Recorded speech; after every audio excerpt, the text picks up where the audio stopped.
Hello, and thank you for joining me for episode number 3 of Mike Drinks a Beer. Hopefully, you're joining me today after watching episodes 1 and 2. Still ironing out lots of kinks with the technology. I know episode 2 was really bad as far as video goes. I tried to use YouTube's built-in video capture device, or option rather, and it just doesn't work very well. I think it depends on having a really fast internet connection, which I don't. So now today I'm back on iMovie on the laptop, and hopefully this works out a little bit better.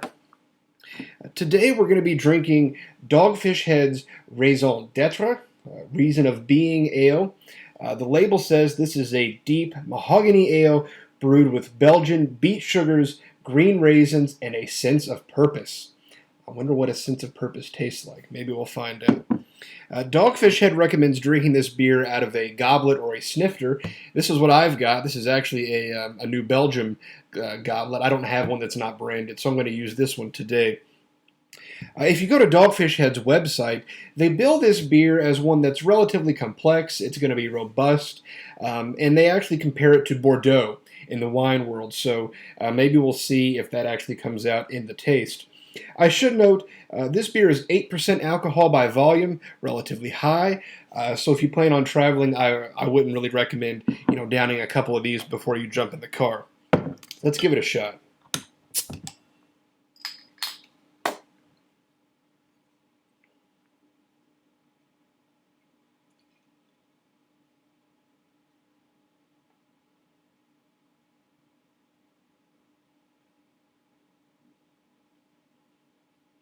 Really big aroma coming off of this beer, just pouring it. Didn't have to stick my nose in the goblet or anything. The smell just hits you right in the face.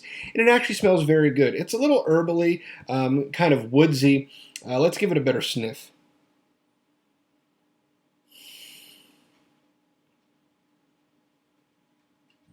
It's not nearly as deep or rich as you might expect.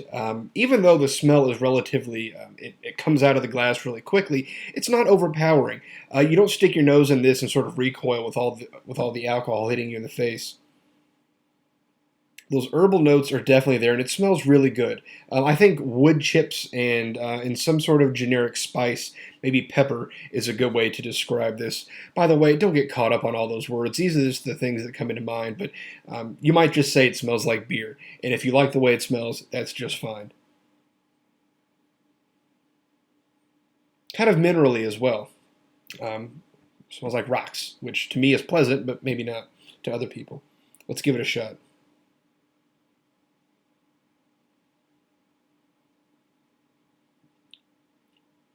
Wow.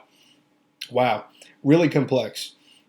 If the smell doesn't hit you in the face, the flavor certainly does. This comes out of the glass swinging.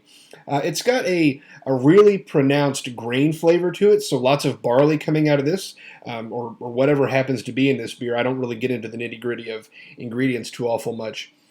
But the actual cereal components of this beer are front and center. They're roasted and they're really good. It's a really complex flavor, though.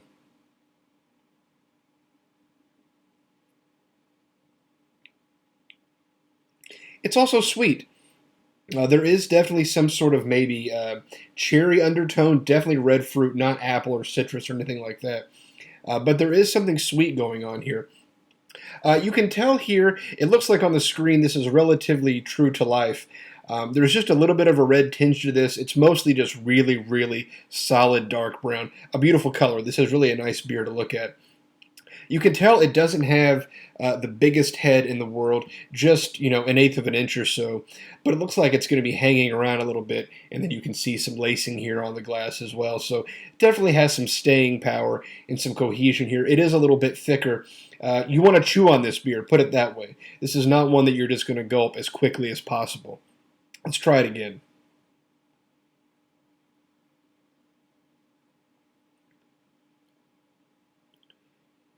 I almost think of brewed tea while I drink this.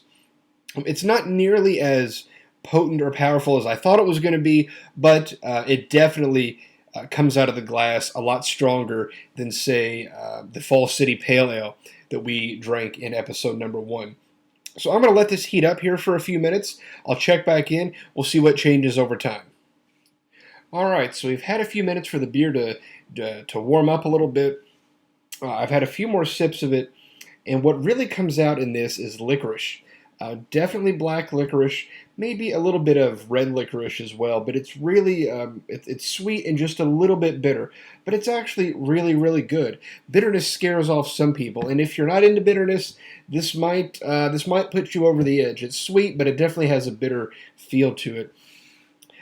As far as the mouthfeel of this beer, it's really creamy, which is sort of strange, given how much I don't know how much bitterness that I can actually taste in it.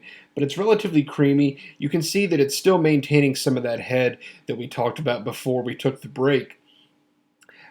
So it looks like it's sort of holding up well in the glass, put it that way. Warming up is not hurting this beer at all. Despite being creamy, though, it does have a little bit of an astringent feel to it.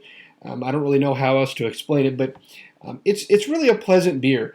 Like I said in episodes 1 and 2, I'm really trying to clean out the fridge that had lots of dark, heavy beers in it, and so I picked this one today, thinking that it was going to be really just sort of sit on the stomach really heavily. But this is much more pleasant than you might associate, with some darker beers with drinking here in warm weather. It's actually it doesn't do all that badly in warm weather. Which brings me to an interesting point. I mentioned earlier, when it comes to teasing out all these flavors in beer, when you're smelling it, when you're tasting it, people that drink a lot of beer sometimes can, if their palate's good enough, they can really pick out specific notes all across the beer. I can do that to a very, very limited extent. Not as well, certainly, as professional beer reviewers, but to some extent I can pick out different flavors, but not everybody can do that. It's something that really just comes with time and experience. But don't worry about those things. It doesn't matter if you taste black licorice or not in this beer. For a lot of people, it's a very quick gut feeling. I like this beer or I don't. And that's good enough. You shouldn't really seek to force yourself to do any more than that when you're drinking your beer. And I do want to sort of set out here in one of the earlier episodes that while I do like to talk about the complexities of beer, beer certainly should not be a complex thing or a complicated thing to drink. I went with Dogfish Head's recommendation and drank this out of a goblet today. If you don't have a goblet, whatever, that's fine. Drink it out of a pint glass. Drink it out of, a regular glass that you have in your cabinet. Drink it out of the bottle.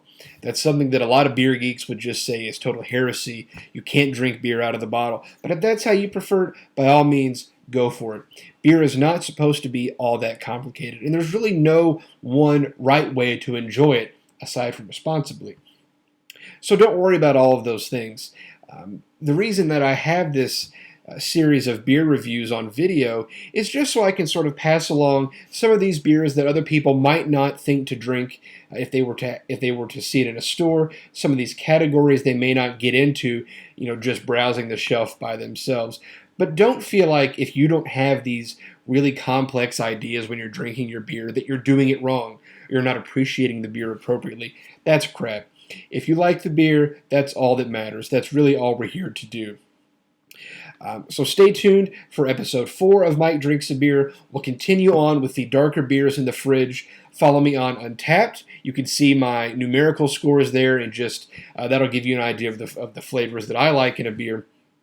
Send me an email at mikedrinksabeer@gmail.com.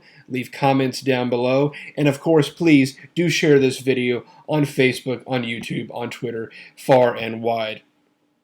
As always, though, drink beer responsibly. If you get out of control, call a friend, call a cab, call a family member. Don't drive drunk. It's just too dangerous. Until next time, though, cheers.